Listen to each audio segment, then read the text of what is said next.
Hello' guys, নমস্কাৰ জনাইছোঁ। আকৌ একবাৰ স্বাগতম মোৰ মিনি ব্লগলৈ। আজি এটা বিশেষ দিন, বিশেষ দিনৰ কাৰণে বিশেষ এটা ঠাইত আহিছোঁ আমি। তো তেতিয়াহ'লে বোলো গাইজ, ভিডিঅ'টো আমি প্ৰথমৰ পৰা ষ্টাৰ্ট কৰোঁ। যোনখন মানে গুৱাহাটীৰ একদম নিচে ওচৰত আৰু ব্ৰহ্মপুত্ৰ নদীখনৰ পাৰতে আমাৰ লাগি থকা আৰু একদম নিচেই ব্ৰহ্মপুত্ৰখনৰ একদম পাৰত লাগি আছে, যোনখন নেকি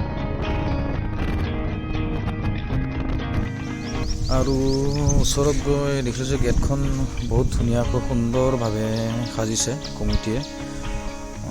ৰাতি হ'লে আৰু গধূলিৰ লাইটিঙত আৰু মজা লাগিব, মানে ধুনীয়া লাগিব আৰু লাইটিঙৰ পোহৰত। যিহেতু আজিৰ দিনততো ছ'চিয়েল মিডিয়াৰ দিন ন, সকলো জানেই।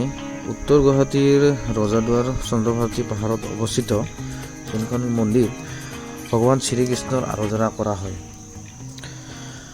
আৰু শুনামতে সেই মন্দিৰখন 150 বছৰ পুৰণি হয়।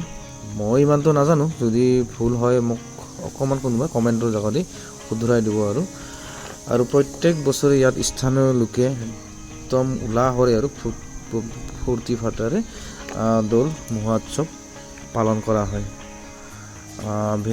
ভিতৰখনটো ধুনীয়া আৰু মন্দিৰৰ ভিতৰখন বহুত শুৱনি, বহুত ধুনীয়া আৰু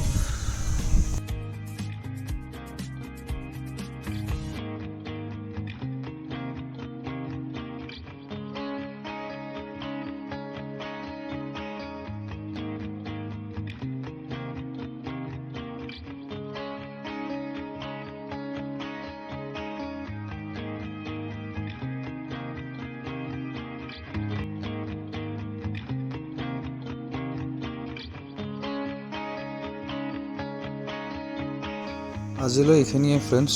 নেক্সট ভিডিঅ'ত আৰু লগ পাম। মানে বহুত ভোক লাগিছিল, অকণমান পেট পূজা কৰি কিনে মই ঘৰমুৱা হওঁ আৰু এতিয়া নেক্সট ভিডিঅ'ত আকৌ লগ পাম ফ্ৰেণ্ডছ। Bye bye. চ' মোৰ চেনেলটো প্লিজ ছাবস্ক্ৰাইব কৰি দিব।